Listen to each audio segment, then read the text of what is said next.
Drama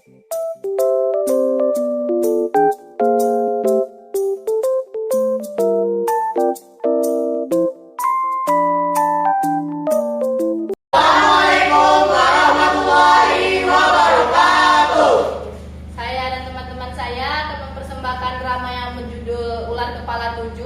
Saya akan memperkenalkan diri dan teman-teman saya beserta perannya masing-masing dimulai dengan Bagus. Perkenalkan, nama saya Bagus Nabulo, saya berperan sebagai prajurit. Saya Lisa Putri Nabila berperan sebagai ular kepala 7.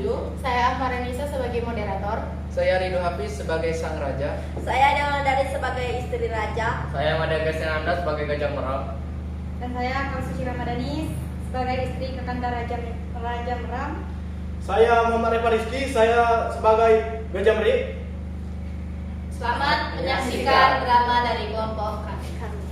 Cerita legenda ular kepala 7 dari Bengkulu. Terdapat sebuah kerajaan yang dipimpin oleh sebuah raja dan permaisurinya. Sang raja dan permaisuri memiliki 8 orang putra bernama Gajah Meram, sedangkan putra bungsu bernama Merik. Suatu hari, sang raja dan permaisuri mengadakan pesta pernikahan putra pertama mereka dengan seorang putri dari kerajaan tetangga. Di hari ketujuh, sesuai dengan adat yang berlaku, sepasang pengantin baru itu melakukan upacara berendam di sebuah danau.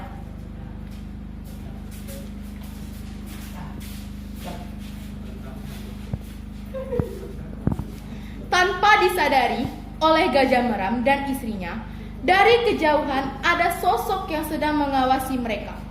Tiba-tiba saja muncul sosok menyeramkan di dekat Gajah Meram dan istrinya. Siapa kamu? Aku siapa? Tentu saja aku ular. Aku akan memakan kalian di sini. Kenapa kamu di sini? Aku di sini. Aku akan memakan kalian, tapi bukan sekarang. Aku akan memakan kalian 7 hari ke depan. Ular berkepala 7 itu pun berhasil membawa kabur putra mahkota beserta istrinya. Para prajurit pengawal yang melihat ular berkepala 7 Tidak, pangeran!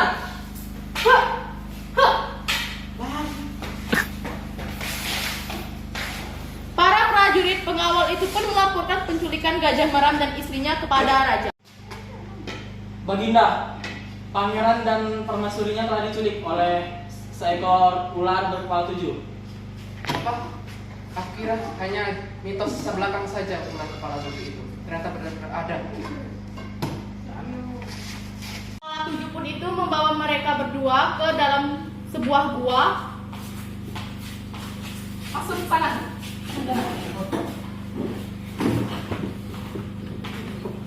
Bagaimana cara untuk mengalahkan ular kepala 7 itu ya?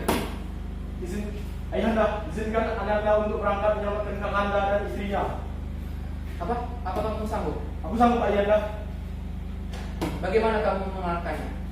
Itu belum tahu caranya, Ayahanda. Namun aku memiliki kemampuan untuk menyelam. Pertama-tama aku akan pergi ke danau dan menyelam untuk mencari sarang ular itu. Baiklah, ayah anda akan izinkan kamu untuk menyelamatkan mereka. Tetapi berhati-hatilah, jangan sampai kamu menjadi korban seperti mereka. Baiklah, Ayahanda. Sebuah sampan, Gajah Merik pergi ke tengah danau. Setelah sampai di tengah-tengah danau, Gajah Merik pun melompat dan menyelam. Semakin dalam Gajah Merik menyelam, hingga akhirnya dia melihat gua di dasar danau. Dan tanpa pikir panjang, Gajah Merik memasuki mulut gua itu. Sungguh aneh, mulut gua itu mengarah ke atas. Akhirnya Gajah Merik sampai di permukaan air di dalam gua. Ternyata di dalam gua itu ada bagian gua yang tidak terendam air. Gajah Merik segera melihat ada sebuah cahaya api ungu. Dengan pelan, tanpa menimbulkan suara, Gajah Merik mendekati sumber cahaya tersebut. Gajah Merik, bagaimana kamu bisa sampai di sini? Tidak ada waktu untuk menjelaskan. Suara bergerincing, pintu kerangkeng besi itu membuat Gajah Merik, Gajah Meram, dan istrinya menoleh ke arah ular raksasa yang sedang berdaka itu. Apakah kalian bisa menyelam? Tentu saja tidak. Apakah kamu bermaksud membawa kami pergi dengan cara menyelam? Bukan kami minta dibawa oleh ular itu dengan cara menyelam. Tidak, ular ular itu membawa kami melalui puncak, melalui lorong panjang di puncak bukit di belakang di sebelah danau. Apakah Kakanda masih mengingat jalan tersebut? Iya, aku mengingatnya. Aku bahkan memperhatikannya dengan cara seksama agar menemukan jalan untuk melarikannya. Untunglah kau datang tidak dalam waktu yang lama. Mereka bertiga berjalan menelusuri lorong gua yang gelap.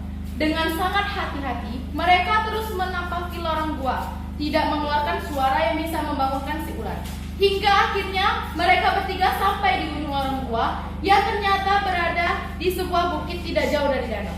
Belum lama mereka bertiga menikmati udara bebas, tiba-tiba tanah tempat mereka berpijak bergetar.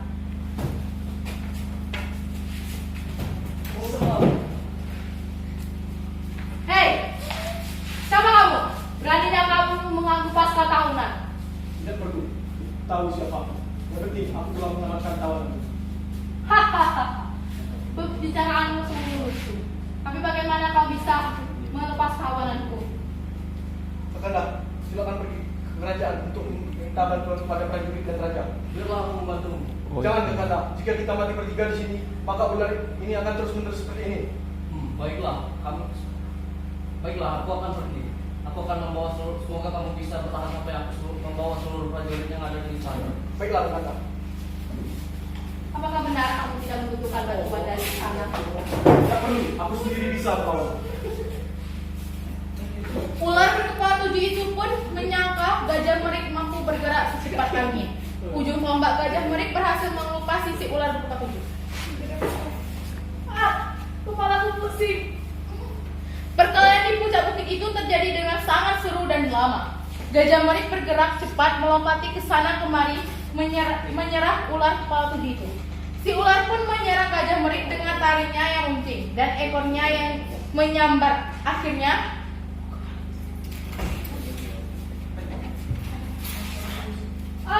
kepalaku pusing. Ular itu jatuh terurai dan kepalanya benjol. Sekarang kamu telah kalah. Sekarang kamu akan menjadi budak. Baik, Baginda, aku akan bertahu. Kami terlambat kepada kamu saja. Aku baik saja Ayahanda dan Bunda. Sekarang ular itu telah kalah. Dia telah bertaubat. Ya, Baginda, hamba telah bertaubat. Hamba janji tidak akan melakukan hal begitu lagi. Hamba akan melindungi negara ini, di negeri ini. Tidak lama setelah kejadian itu, raja yang sudah merasa sangat tua menyerahkan tahtanya kepada Gajah Merah. Kenapa ya? Kenapa kamu menunggu? Ayahanda sudah tua. Ayahanda akan menunjuk kamu untuk menjadi raja selanjutnya. Aku menolaknya ya.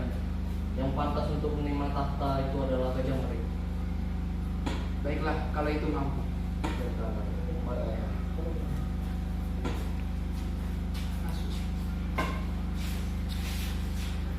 Kenapa Ayahanda? Ini permintaan dari Gajah Merah. Kamu akan menggantikan Ayahanda menjadi raja karena Ayahanda sudah tua. Baiklah Ayahanda. Ini mahkota. Akan kuberikan seluruh kerajaan. Baiklah Ayahanda. Terima kasih Ayahanda. Ular, sekarang aku telah menjadi raja. Sekarang aku akan mengangkatmu sebagai prajuritku. Baik, Baginda, hamba akan mengabdi kepada kerajaan ini dan melindungi negeri ini. Dan dari Krama